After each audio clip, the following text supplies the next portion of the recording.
4 years ago, we launched a great national effort to rebuild our country, to renew its spirit, and to restore the allegiance of this government to its citizens.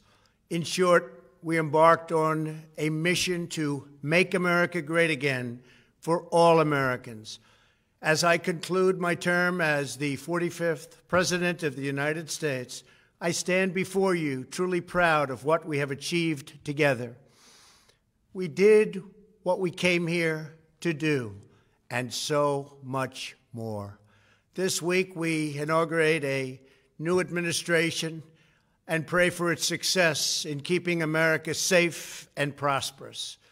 We extend our best wishes, and we also want them to have luck, a very important word. I'd like to begin by thanking just a few of the amazing people who made our remarkable journey possible. First, let me express my overwhelming gratitude for the love and support of our spectacular First Lady, Melania. Let me also share my deepest appreciation to my daughter Ivanka, my son-in-law Jared, and to Barron, Don, Eric, Tiffany, and Lara. You fill my world with light and with joy. I also want to thank Vice President Mike Pence, his wonderful wife Karen, and the entire Pence family. Thank you as well to my Chief of Staff, Mark Meadows, the dedicated members of the White House staff, and the Cabinet, and all of the incredible people across our administration who poured out their heart and soul to fight for America. I also want to take a moment to thank a truly exceptional group of people, the United States Secret Service. My family and I will forever be in your debt. My profound gratitude as well to everyone in the White House Military Office, the teams of Marine One and Air Force One, every member of the armed forces, and state and local law enforcement all across our country. Most of all, I want to thank the American people. To serve as your president has been an honor beyond description. Thank you for this extraordinary privilege, and that's what it is, a great privilege and a great honor. We must never forget that while Americans will always have our disagreements, we are a nation of incredible, decent, faithful, and peace-loving citizens who all want our country to thrive and flourish and be very, very successful and good. We are a truly magnificent nation. All Americans were horrified by the assault on our capital. Political violence is an attack on everything we cherish as Americans. It can never be tolerated. Now more than ever, we must unify around our shared values and rise above the partisan rancor and forge our common destiny. 4 years ago, I came to Washington as the only true outsider ever to win the presidency. I had not spent my career as a politician, but as a builder looking at open skylines and imagining infinite possibilities. I ran for president because I knew there were towering new summits for America just waiting to be scaled. I knew the potential for our nation was boundless as long as we put America first. So I left behind my former life and stepped into a very difficult arena, but an arena nevertheless with all sorts of potential if properly done. America had given me so much, and I wanted to give something back. Together with millions of hardworking patriots across this land, we built the greatest political movement in the history of our country. We also built the greatest economy in the history of the world. It was about America first because we all wanted to make America great again. We restored the principle that a nation exists to serve its citizens. Our agenda was not about right or left. It wasn't about Republican or Democrat, but about the good of a nation, and that means the whole nation. With the support and prayers of the American people, we achieved more than anyone thought possible. Nobody thought we could even come close. We passed the largest package of tax cuts and reforms in American history. We slashed more job-killing regulations than any administration had ever done before. We fixed our broken trade deals, withdrew from the horrible Trans-Pacific Partnership and the impossible Paris Climate Accord, renegotiated the one-sided South Korea deal, and we replaced NAFTA with the groundbreaking USMCA. That's Mexico and Canada, a deal that's worked out very, very well. Also, and very importantly, we imposed historic and monumental tariffs on China, made a great new deal with China. But before the ink was even dry, we and the whole world got hit with the China virus. Our trade relationship was rapidly changing. Billions and billions of dollars were pouring into the U.S., but the virus forced us to go in a different direction. The whole world suffered, but America outperformed other countries economically because of our incredible economy and the economy that we built. Without the foundations and footings, it wouldn't have worked out this way. We wouldn't have some of the best numbers we've ever had. We also unlocked our energy resources and became the world's #1 producer of oil and natural gas, by far. Powered by these policies, we built the greatest economy in the history of the world. We reignited America's job creation and achieved record low unemployment for African Americans, Hispanic Americans, Asian Americans, women, almost everyone. Income soared, wages boomed, the American dream was restored, and millions were lifted from poverty in just a few short years. It was a miracle. The stock market set one record after another, with 148 stock market highs during this short period of time, and boosted the retirements and pensions of hardworking citizens all across our nation. 401ks are at a level they've never been at before. We've never seen numbers like we've seen, and that's before the pandemic and after the pandemic.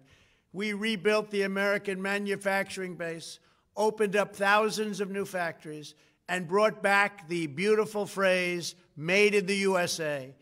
To make life better for working families, we doubled the child tax credit and signed the largest ever expansion of funding for child care and development. We joined with the private sector to secure commitments to train more than 16 million American workers for the jobs of tomorrow. When our nation was hit with the terrible pandemic, we produced not one, but 2 vaccines with record-breaking speed, and more will quickly follow. They said it couldn't be done, but we did it. They called it a medical miracle, and that's what they're calling it right now, a medical miracle. Another administration would have taken 3, 4, 5, maybe even up to 10 years to develop a vaccine. We did it in 9 months.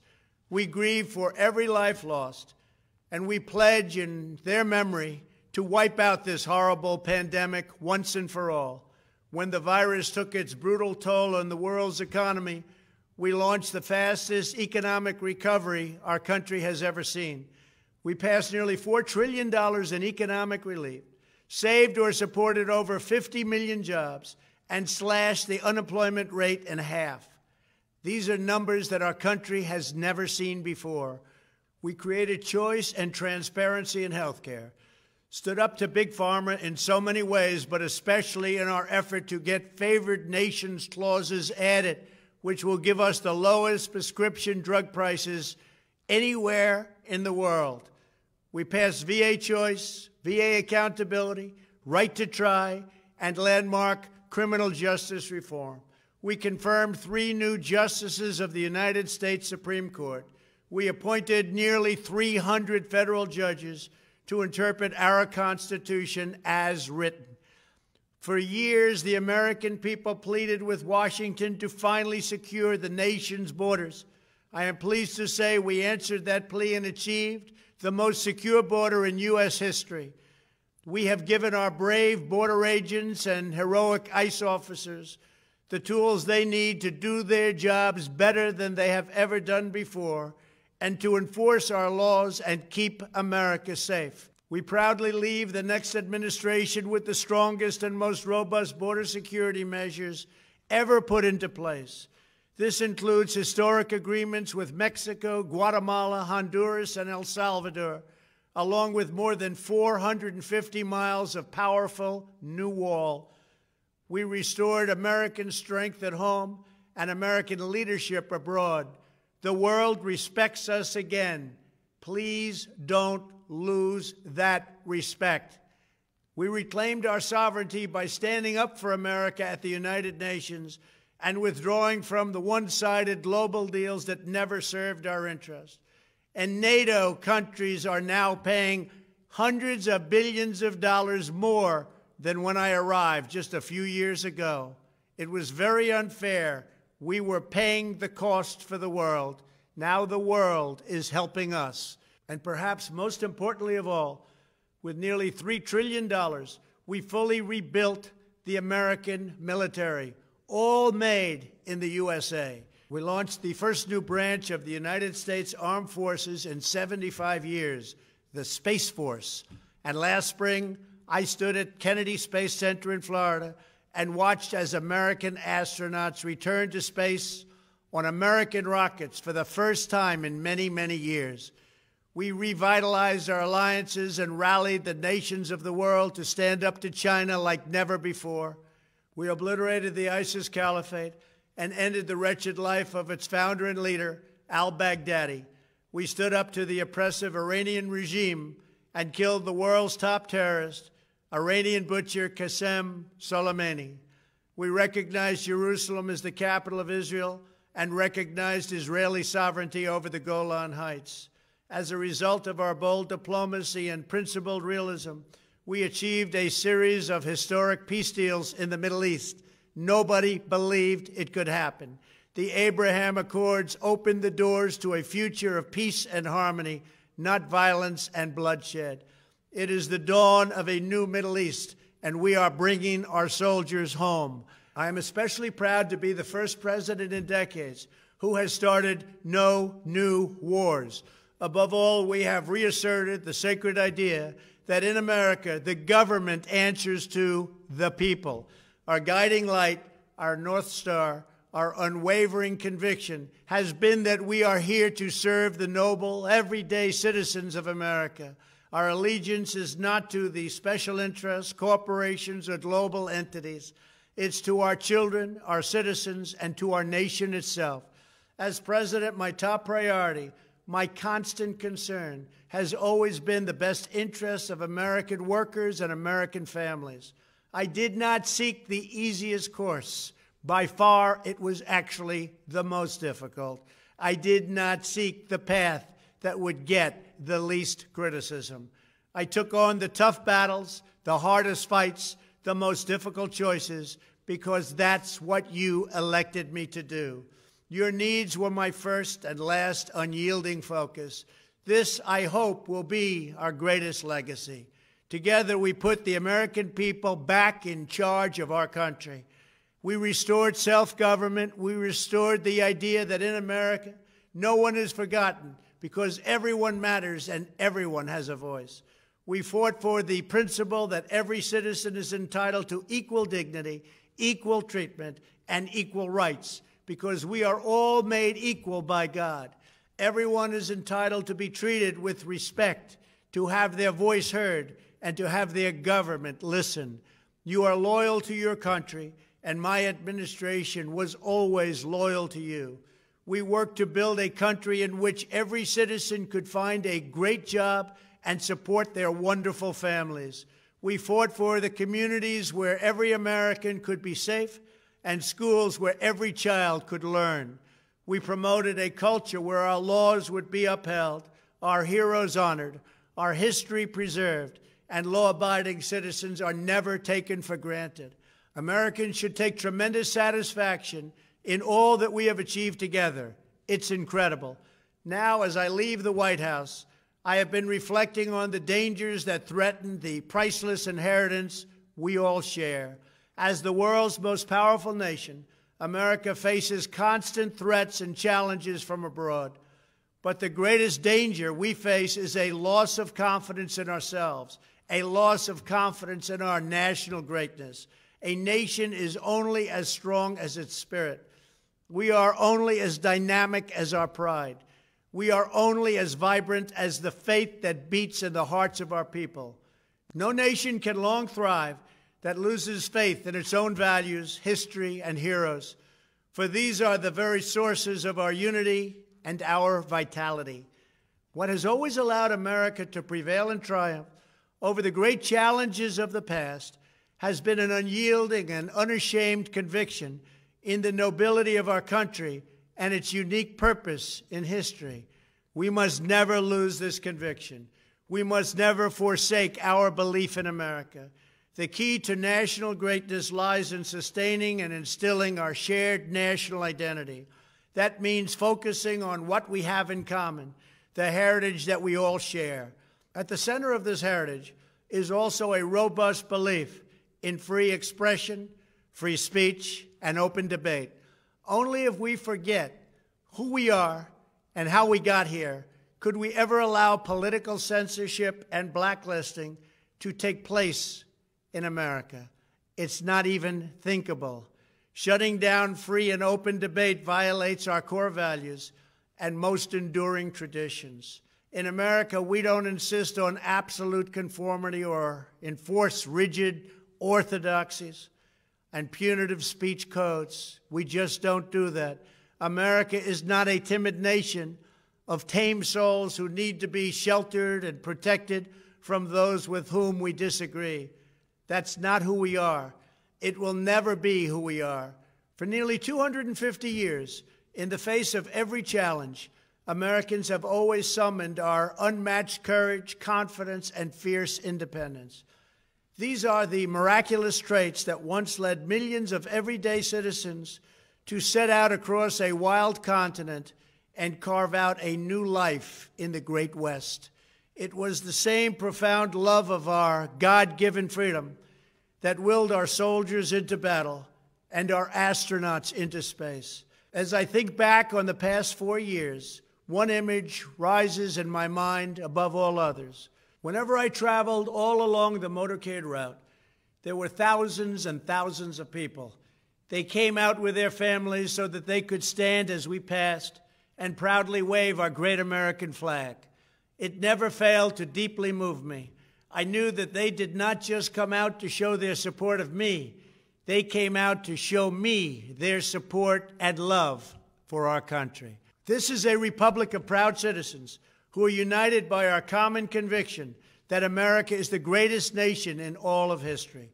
We are and must always be a land of hope, of light, and of glory to all the world.